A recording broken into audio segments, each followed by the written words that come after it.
Hello, everyone, and welcome to today's explainer. If you've ever looked at a reef tank and found yourself absolutely mesmerized by those swaying, tentacled polyps just catching the current, yeah, chances are you were looking at a hammer coral. Also known as a Euphyllia species, they bring this incredible rhythmic movement to any setup.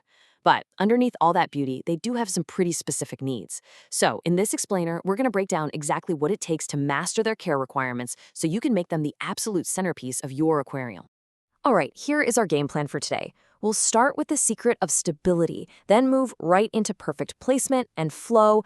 After that, we'll look at dialing in the lighting, cover some smart feeding strategies, and wrap the whole thing up with reading the warning signs. Starting off with part 1, the secret of stability.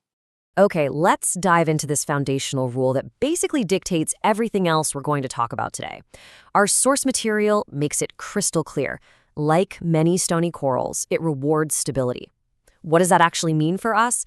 Well, a hammer coral isn't exactly a fan of constant tinkering or rapid environmental shifts. If you're constantly moving it around, it's going to get stressed out. What it really wants are consistent water parameters, careful, permanent placement, and a very predictable feeding routine.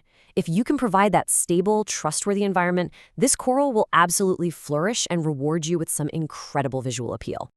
Moving on to part 2, perfect placement and flow.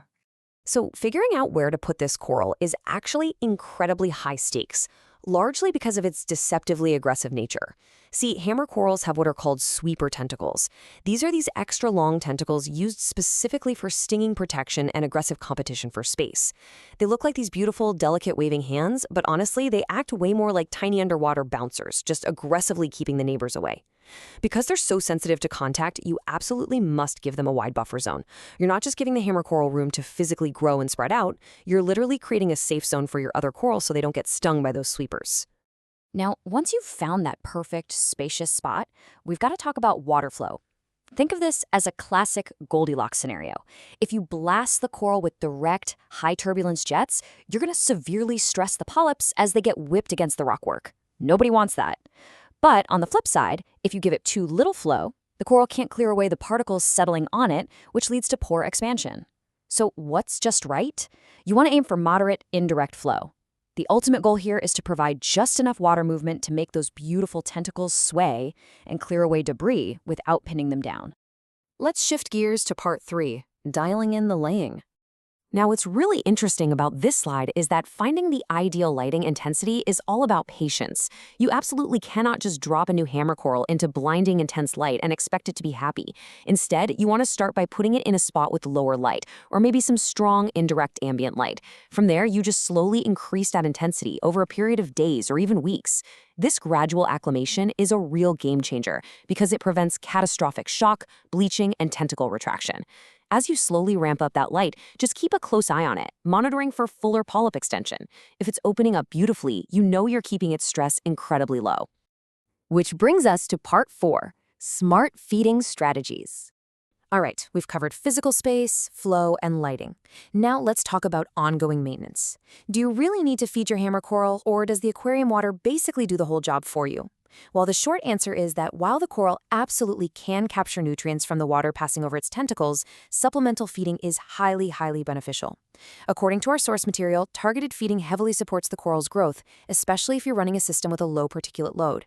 It's really that extra boost of nutrition that takes a coral from just surviving to actively thriving and growing. But you definitely can't just toss any random food into the tank. First up, you've got to match the food to the polyp size. We're talking appropriately sized meaty coral foods and fine particulates, so the coral can actually grab and ingest them.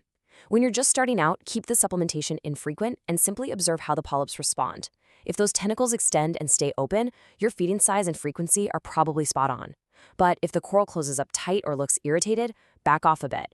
Reduce the feed size or how often you're feeding. And finally, this is absolutely crucial, avoid overfeeding. Consistency matters so much more than heavy dosing. If you overfeed, you're going to degrade your water quality, which completely offsets any of the nutritional benefits you were trying to provide in the first place. And finally, part 5, reading the warning signs. Look, even with the absolute best preparation, things can shift in a reef tank. So let's talk about reactive observation. As you dial in your care routine, the coral is going to tell you if it's unhappy. You really need to watch out for these early indicators. Are you seeing reduced tentacle extension? Is that vibrant color suddenly fading out? Are you noticing repeated polyp retraction or just persistent overall tissue stress? If you're seeing these signs, they usually point straight back to a mismatch in one of those first three pillars we discussed. Almost every time, it indicates a lighting mismatch, inadequate or maybe overly aggressive flow, or a drop in your overall water stability. So the crucial point is this absolute golden rule of reef keeping. Correct one variable at a time. I know, when we see a coral suffering, our human instinct is to immediately panic. We want to change the lighting, move the coral across the tank, and dump in chemicals to adjust the water chemistry all on the exact same afternoon. Please, do not do that. The safest response is to just keep your parameters steady and isolate the issue. Try adjusting the flow just a little bit. Wait and observe. If that doesn't fix it, then slowly adjust the lighting. Remember our very first rule today? Stony corals reward stability.